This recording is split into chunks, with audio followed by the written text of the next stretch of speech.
दस्तूर है जमाने का यह पुराना, लगा रहता है यहाँ आना और जाना। रहो जहाँ अपनी छाप ऐसे छोड़ जाना, हर कोई गुनगुनाता रहे आपका ही तराना। जी हाँ, यह पंक्तियाँ इसलिए गुनगुना रहा हूँ कि स्कूल छोड़कर कॉलेज में प्रवेश करने वाले छात्रों का विदाई समारोह आयोजित कर यादगार लम्हे को समेटा गया। शहरघाट स्थित सिब्बल स्कूल ऑफ लैंग्वेज के 12वीं के छात्र छात्राओं का फेयरवेल सह करियर की दिशा में मार्गदर्शन किया गया। यह आयोजन सिब्बल में पढ़ने वाले 11वीं के बच्चों द्वारा किया गया। कार्यक्रम की अध्यक्षता निदेशक सरोज गुप्ता एवं संचालन निदेशक पशुपतिनाथ गुप्ता ने की। कार्यक्रम में बतौर अतिथि नंदलाल महावीर +2 उच्च विद्यालय गंगौर के प्रधानाचार्य अरुण कुमार सिंह, शिक्षक मुकेश झा, मधुबनी न्यूज के संपादक विक्रम भगत नागवन से, अनु मैम एवं मिथिला जागरूकता अभियान फाउंडेशन की संचालिका सह समाज सेवी बिट्टू कुमारी मिश्रा उपस्थित रहे। बच्चों का बेहतर मार्गदर्शन करते हुए अतिथियों ने जीवन में कुछ बड़ा करने और बेहतर इंसान बनकर समाज की सेवा करने की बात कही। अतिथियों ने कहा कि छात्र छात्राओं के भविष्य निर्माण के लिए जरूरी है कि उन्हें बेहतर विकल्पों की जानकारी हो। उन्होंने कहा कि सभी बच्चे प्रतिभाशाली होते हैं, जरूरत इस बात की रहती है कि उनकी प्रतिभा को पहचान कर उन्हें उस दिशा में सही मार्गदर्शन प्रदान किया जाए।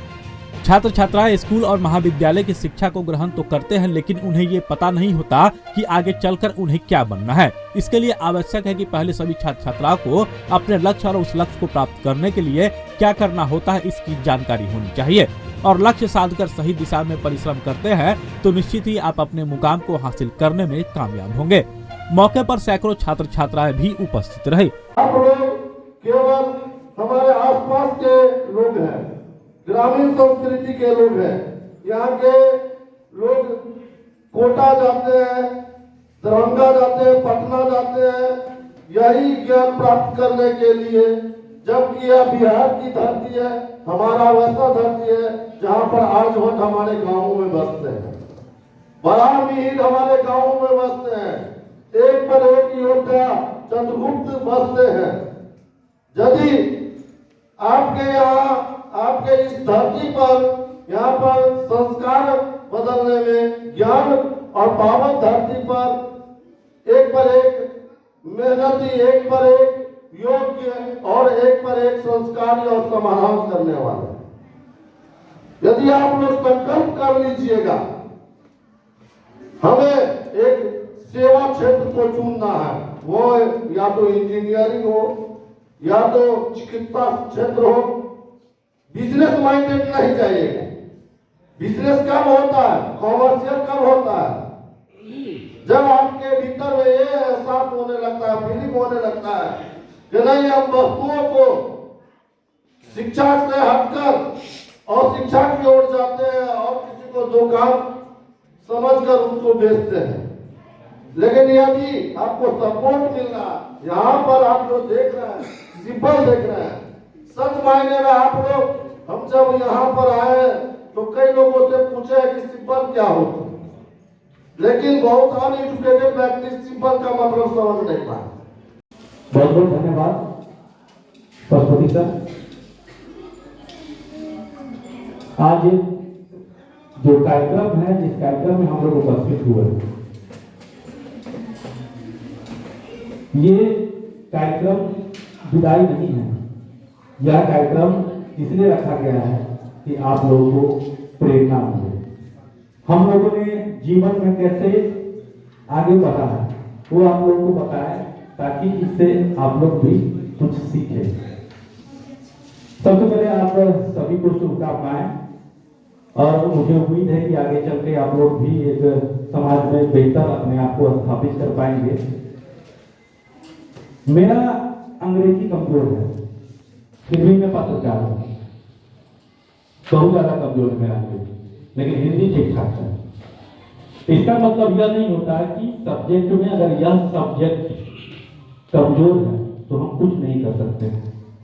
किसी एक सब्जेक्ट को पकड़ के आप उसमें आगे बढ़ सकते हैं, लेकिन हाँ, जीवन में एक लक्ष्य होना चाहिए कि मुझे ये करना है।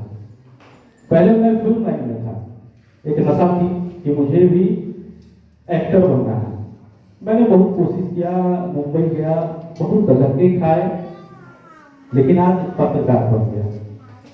जब हम मधुबनी न्यूज की शुरुआत किए थे, आज से लगभग 5-6 साल पहले, तो जब फील्ड में जाते थे तो बोलते थे कि वीडियो आप हमारे कहाँ डालिएगा, कहाँ चलेगा, कौन चैनल पे? तो हम उनको बोलते थे कि मधुबनी न्यूज। ये क्या होता है? लोग सवाल करते थे कि ये क्या होता है, कहाँ फेसबुक? अरे ये सब कुछ नहीं है, इस पर नहीं, ये सब नहीं करना है। मतलब एक होता है कि अपमान वाली बात भी झेलने को मिला। लेकिन आज खुशी है कि कहीं भी जाते हैं तो ये नहीं कहना पड़ता है कि मधुबनी न्यूज क्या है। लोग एक कल की मैं बात बता रहा हूँ, मैं गया था ग्रामीण बैंक बोरहर में, वहां कुछ चेक का काम था। कैशियर के पास गए, उनको बोले कि सर कॉलेज का चेक है, इसको क्लियर कर दीजिए। तो बोलते कॉलेज से क्या कनेक्शन है उसका? तो हम बोले सर पत्रकार है। अच्छा तो क्या चीज में लिखते हैं? तो हमने बोला मधुबनी न्यूज। वो तुरंत अपना मोबाइल निकाल के दिखाते थे, देखिए सर हम सब्सक्राइब किए हुए हैं, हम आपका चैनल देखते हैं। तो मैं फिल्म सफर में था, फिल्मी लाइन में था, हम उसको छोड़ के इसमें आया और लगभग 4 से 5 साल हमने अपना समय इसमें दिया। आज मौसम देख लीजिए कैसा सर्द मौसम है, लेकिन ऐसा कोई भी घटना दुर्घटना कार्यक्रम होता है जहां मेरे बीच में या जो सर्द ये बारिश कोई होगा नहीं समझ सकता। हम वहां पहुंचते हैं, रात में हम 1 बजे 4 घंटे घर गए हैं।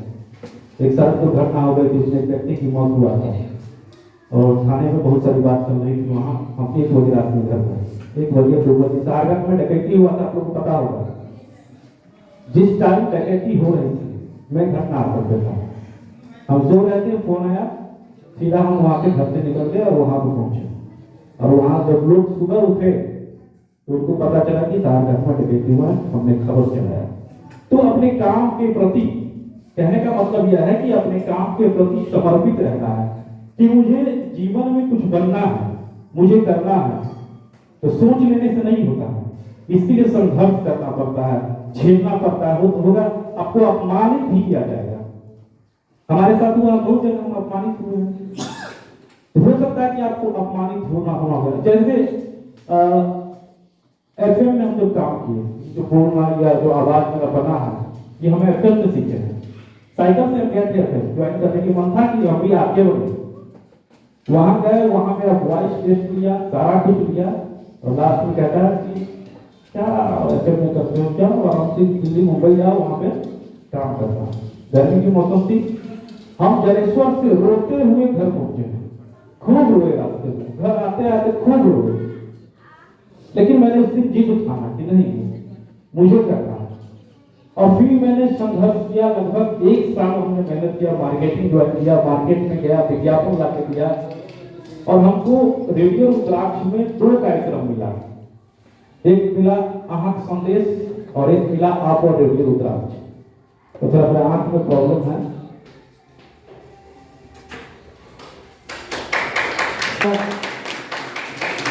आंख में भी ठंडी। सर ये खुशी के आंसू हैं आपके, जो आपका संघर्ष से निकल रहा है। Thank you. तो मैंने काफी संघर्ष, एफएम में 2 कार्यक्रम मिला मुझे और वो कार्यक्रम इतना हिट हुआ कि क्या होता है, कहीं भी जाते थे विक्रम भगत नागवंशी से हम बोलते थे, लोग कहते थे आप ऐसे, आपका आवाज लेकिन उसमें तो अलग आवाज है। तो खुशी मिला। इसी तरह फिर मधुबनी न्यूज का मेरा सफर रहा।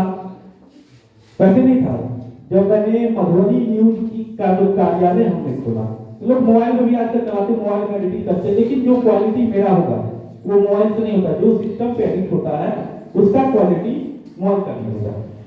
तो मैंने हमारे नेताजी थे, उनके पास गए कि सर ऐसे करना है, कुछ मदद करिए।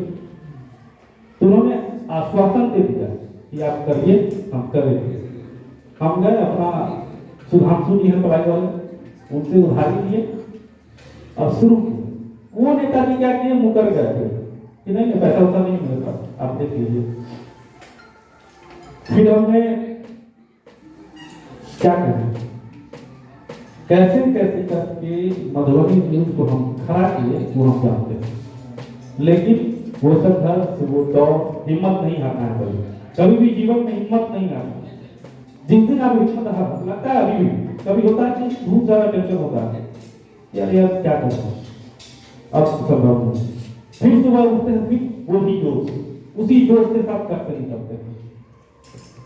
और आज खुशी है कि मधुबनी न्यूज एक जगह पे है। आप लोगों का प्यार, आशीर्वाद मिल रहा है। इसीलिए अपने कर्तव्य के प्रति, अपने लक्ष्य के प्रति कर्तव्यनिष्ठ होकर के काम करना है। और आप लगे रहोगे, आप अगर लगे रहोगे तो आपका लक्ष्य आपसे कोई नहीं छीन सकता और वो लक्ष्य आपको निश्चित ही प्राप्त होगा। चलिए बहुत बहुत धन्यवाद। मुझे कई कार्यक्रम में जाना है, इसलिए सर को बोले कि थोड़ा जल्दी छुट्टी कर दीजिए। चलिए आप लोगों को फिर से बहुत बहुत शुभकामनाएं।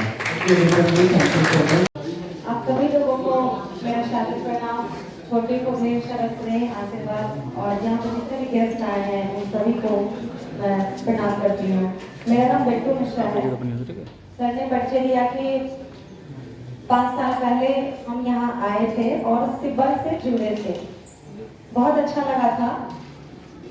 सबसे पहले मैं एक चीज कहना चाहूंगी कि जिस समय मैं सिब्बल में आई थी, मैंने सिब्बल को ज्वाइन किया था, मैंने जॉब किया था यहाँ पे कुछ दिन।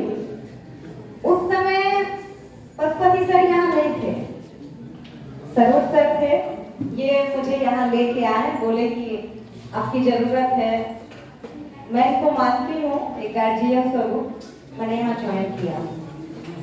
सबसे अजीब मुझे तब लगा जब मैंने ये चीज देखा कि सर कहीं दूसरे जगह रह रहे थे, शायद दिल्ली रह रहे थे और जॉब कर रहे थे। वहां पे अच्छी खासी पढ़ाई इन्होंने की है और वहां पे ये रह रहे थे और वहां से सारा कुछ छोड़ के बिहार के मिथिला जैसे क्षेत्र में आके एक स्टार्टअप करना, बच्चों के लिए कुछ सोचना और आज इतना बड़ा जो इन्होंने ये साम्राज्य खड़ा किया है, ये करना सच में बहुत ही मतलब अंदर से जुनून होना चाहिए इसके लिए। और एक जो बोलते हैं ना कि क्या हम उसको बोले, वो शब्दों में नहीं बयां कर सकते हैं। मतलब मुझे बहुत अजीब लगा था कि कोई इंसान जब ये कहीं पे सेटल है तो यहाँ मरा हुआ जगह है, ये सब यहाँ पे थोड़ी कुछ होता है।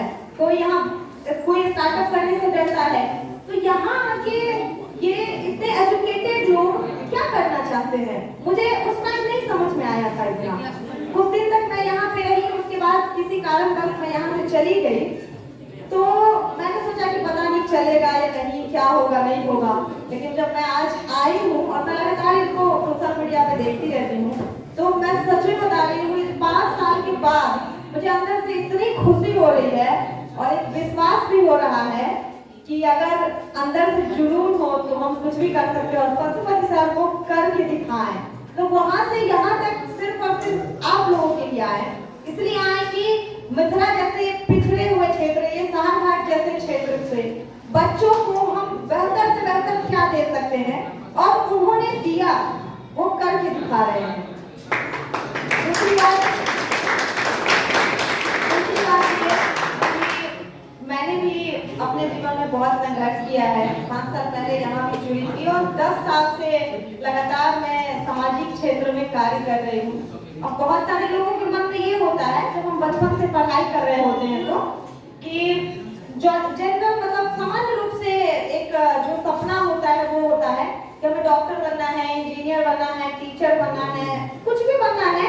लेकिन कोई ये नहीं सोचता कि हम अपने आसपास के लोगों के लिए, अपने सोसाइटी के लिए क्या कर सकते हैं। लेकिन मैं सच बताऊं तो मेरे मन में ये चीज 13-14 साल से ही आना शुरू हो गया और मैं बहुत परेशान रहती थी। मैं अपने आसपास के लोगों को देखती, मैं लड़कियों को देखती कि छोटी सी बच्ची है, उसका पढ़ाई छुड़ा के ले जा रहे हैं उसके गार्जियन। कुछ दिन बाद में सुनती थी कि उसकी शादी हो गई और 1-2 साल के बाद सुनती थी उसके बच्चे भी हो गए। तो मुझे बहुत अजीब लगता था कि अरे कल तक तो वो लड़की स्कूल में पढ़ रही थी, कुछ दिन पहले शादी भी कर रही थी, बच्चे भी हो गए। हे भगवान, उसके जीवन का क्या होगा। लेकिन नॉर्मली कोई सोचता नहीं है इस पे, किसी को कोई फर्क नहीं पड़ता क्या हो रहा है नहीं हो रहा है, अपने लाइफ में मस्त रहते हैं, खास करके लड़कियां को। और भी तो मुझे ये चीज बहुत ज्यादा परेशान करता था और मैं परेशान रहती थी इस चीज को लेकर, लेकिन कोई निष्कर्ष नहीं निकलता था। मतलब मैं सोचती थी मैं क्या कर सकती हूँ इसके लिए, मैं कैसे करूँ, मुझे कुछ समझ में ही नहीं आता था। लेकिन सौभाग्यवश कहिए, जिस टाइम मलाला यूसुफजई को नोबेल पुरस्कार मिला तो मैं ऐसे ही टीवी पे देख रही थी। उस टाइम मेरे घर में कोई स्मार्टफोन नहीं था, मैं टीवी पे न्यूज देख रही थी। मैंने सोचा कि एक 17 साल की छोटी सी लड़की, 17 साल की उम्र कोई बड़ी नहीं होती और मेरी उम्र 13 साल कि मेरी 13 साल उम्र थी। मतलब 17 साल की लड़की पाकिस्तान में रह के इतने जुनून के साथ इतना कुछ कर सकती है, तो मैं भारत जैसे आजाद देश में रह के क्यों नहीं लोगों के लिए कुछ कर सकती हूँ। मैं जरूर करूँगी। उस दिन ना मुझे एक अंदर से हिम्मत जाग गई लड़की को देख के कि नोबेल प्राइज मिल रहा है। मेरे मन में भी एक सपना आया कि मैं भी कुछ ऐसा करूं और मैं भी नोबेल प्राइज तक पहुंचूं। ये जो मेरे मन में एक हकीकत आया और मैंने पापा से पूछा था कि मतलब मैथिली में कि पापा ये कितना भेटते की करते प्राइज भेटते, तो पापा हमको एक्सप्लेन किए कि लड़की ये है। और उस समय से मैं अपने काम में लग गई। हालांकि मेरी बात नहीं सुनते थे लोग, मैं बच्ची थी, लोग मुझे डांट देते थे, भगा देते थे, लोग बोलते थे क्या करने आई हो। किसी लड़की के माँ को जाके बोलते थे कि आप इसका पढ़ाई नहीं छोड़ दीजिए, पढ़ने दीजिए, तो तुम्हारा क्या जाता है। मेरे घर से शिकायत करने आ जाते थे कि आपकी बेटी आती है मेरे घर में बोलने बच्चों को पढ़ने के लिए। तो ऐसे ही बहुत सारा ऐसा जर्नी रहा है और होते होते आज 10 साल मैंने व्यतीत किया और 10 साल में हमने बहुत सारा ऐसा नहीं, देखिए बदलाव एकदम जल्दी से नहीं आ जाता है, क्योंकि अगर एक नॉर्मल से हम घर भी बनाते हैं तो टाइम लगता है घर के नींव से लेकर घर के पेंट और वायरिंग वगैरह फिनिशिंग होने में। तो हम तो चले गए समाज को बदलने। आजाद भारत में जो कुछ कमियां रह गई हैं, खास करके लड़कियों के लिए, जो दहेज प्रथा हो, बाल विवाह हो, महिला उत्पीड़न हो, या फिर महिला और लड़कियों की शिक्षा के प्रति जो भेदभाव है समाज में, या फिर समाज में जो लड़कियों के लिए अभी भी जो ऊंच नीच वाली चीजें हैं, तो ये सारी चीजों को लेकर के अभी भी समाज में कमी है। तो बस हमारा प्रयास है कि हम एक सुंदर भारत बनाएं और ये आजाद भारत में लड़कियां पूर्णतः आजाद हो, वो शिक्षा के मामले में हो, उसके सशक्तिकरण के मामले में हो, उसके सुरक्षा के मामले में हो, या फिर उसके रोजगार के मामले में हो। अभी भी लड़कियों को ना बिजनेस करना मना है गाँव, मतलब जनरली लड़कियां अगर बोले अपने फैमिली में कि मुझे 5 लाख रुपए चाहिए, बिजनेस करना है, तो फैमिली सीधा हाथ खड़ा कर देंगे। नहीं, लड़की अपने बोले कि हाँ करो ना, शादी कर देते हैं, ससुराल नहीं करना। मतलब अगर आप कुछ करने की बात करो तो आपकी शादी की बात चली जाती है। तो हमें इतना मजबूत होना है ना, हमें अपने आप को इतना मजबूत बनाना है कि हमारी शादी के बाद घर वाले करे ही ना, वो मेरे ऊपर छोड़ दे, है ना।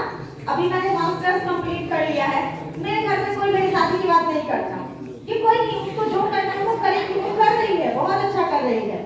और रही मेरी बात, तो आप लोग थोड़ा थोड़ा टाइम निकाल के समाज को दीजिए, थोड़ा थोड़ा अपने आसपास के लोगों को दीजिए। और मेरे तरफ समर्पित होने की जरूरत नहीं है, क्योंकि मैंने अपना पूरा कैरियर इसमें झोंक दिया है। आप लोग थोड़ा सा समय दीजिए, ज्यादा देने की जरूरत नहीं है ना। मैं ऑलरेडी लगी हुई हूँ, थोड़ा थोड़ा आप लोग सपोर्ट करिए अपने आसपास के लोगों को जहाँ पे जो कमी लगे। बाकी मैं 24 घंटा कभी भी आप मुझे किसी भी परेशानी के लिए कॉल कर सकते हैं, मुझे बता सकते हैं, मैं वहाँ पे उपस्थित होकर समस्या का समाधान अपने समाज के लिए जो भी समस्या है उसको करूँगा। तो कर सकते हैं। मैंने सोचा ठीक है ट्राई कर लेते हैं, क्या पता कुछ अच्छा हो जाए। अगर हमसे किसी का अच्छा होता है तो अच्छी बात है। तो फिर यहाँ आने के बाद हमने सारा कुछ देखा और आज मैंने इनसे बोला था कि जब आपका क्लास पूरा फ्री होगा तभी मैं आऊँगी, इससे पहले मैं नहीं आऊँगी। तो जो लोग यहाँ आए वो लोग जानते होंगे कि मैं इससे पहले यहाँ पे किसी प्रोग्राम में ऐसे पार्टिसिपेट करने नहीं आई हूँ। आज फर्स्ट टाइम है कि मैं यहाँ पे आई हूँ और आप लोगों को देख के मुझे अच्छा लग रहा है। तो मैं बस ये कहना चाहती हूँ कि जो लोग यहाँ से पास आउट हो रहे हैं वो ये ना समझे कि अब तो हमने पढ़ लिया, अब हमारा कुछ नहीं है, अब हम आराम से जिंदगी जिएंगे। ऐसा नहीं है। जितना आपने अभी पढ़ाई की है, जितनी आपने अभी मेहनत की है, ये आपका एक स्टार्टिंग फेज है। आपको यहाँ से अपनी जिंदगी की शुरुआत करनी है। तो आपके पास एक मोटिव होना चाहिए कि हमारे पास मोटिव क्या है, हमें लाइफ में करना क्या है, बनना क्या है। और उस गोल को तब तक अचीव करना है जब तक अच्छे से कर नहीं लेते हैं। तो लड़कों का तो चलो ठीक है, उनके पास कोई ऑप्शन नहीं है, उनको तो करना ही करना है।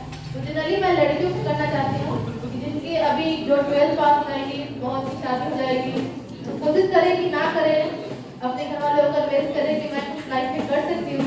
अगर हो भी जाती है तो इसका मतलब ये नहीं कि पढ़ाई छोड़ देना है, पढ़ाई को कंटिन्यू ही करना है अच्छे से, कुछ छोड़ना कभी नहीं है। अपने आप को प्रूव करना है कि नहीं, आपने हमारी शादी बेहतर करा दी है, तो मैं इस काबिल हूँ, क्या मतलब नहीं कराते तो इससे बेटर कर सकती थी। उस चीज़ को अपने आप को प्रूव करना है। तो मैं आपको खुद की कहानी बताती हूँ। जैसे कि सर ने बताया कि मेरी जॉब थी, मैं दिल्ली में सेटल थी, मेरी जॉब थी, हमने वहाँ जॉब छोड़ी, मैं यहाँ आई। यहाँ हमारी फैमिली है, मेरा छोटा बच्चा है, उसके बावजूद भी मैंने अपना घर परिवार सब कुछ संभालते हुए मैं आज रिसेंटली 2 महीने हुए मुझे ज्वाइन किए, मैं बीपीएससी के थ्रू टीचर में पोस्टेड हूँ, यहाँ पे 6 में पोस्टेड हूँ मैं। तो ये मेरी खुद की संघर्ष है। आप सोच सकते हैं गाँव में रह के बीपीएससी के लिए बस टाइमिंग की 90 डेज का टाइम मिला था। सबको पता होगा, जो रिसेंटली बहुत न्यूज में था, बीपीएससी टीआरई वाला न्यूज बहुत ज्यादा न्यूज में था, आप लोगों को पता होगा कि 90 डेज का टाइम था और आपके पास सुविधा नहीं है, आपको सिलेबस नहीं पता है, आपको उसमें पढ़ना है। तो ये वही लोग कर सकते हैं जो डिटरमाइंड है कि मुझे लाइफ में कुछ करके दिखाना है। मैं यहाँ गाँव से अपने घर से कोई कोचिंग नहीं, कुछ भी नहीं, मैंने खुद से पढ़ के निकाला है। जब मैं एक फैमिली के साथ, एक बच्चे के साथ निकाल सकती हूँ, तो आप लोग अभी तो फ्री है, कोई रिस्पॉन्सिबिलिटी नहीं है आप लोगों के पास, तो कोशिश करें कि अपने लाइफ में बेटर हो। और आपकी लाइफ का सबसे बड़ा बाधा क्या है? आपका मोबाइल फोन।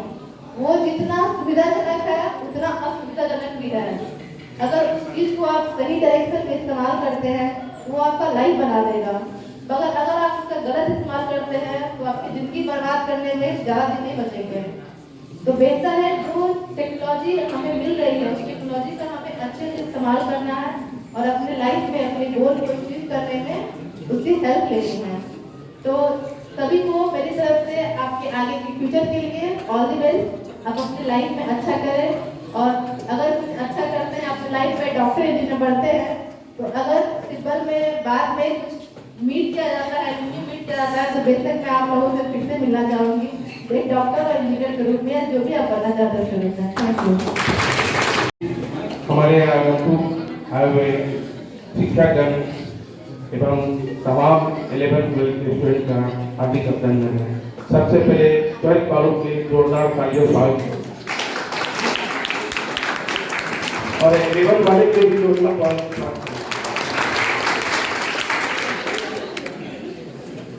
मैं शुरुआत तो छोटा सबसे करना चाहता हूँ।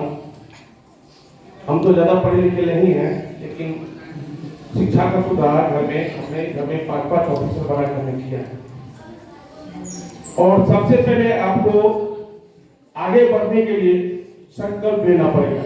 जिद जानते जिद्दी कौन कौन है? हाथ उठाइए सबसे पहले।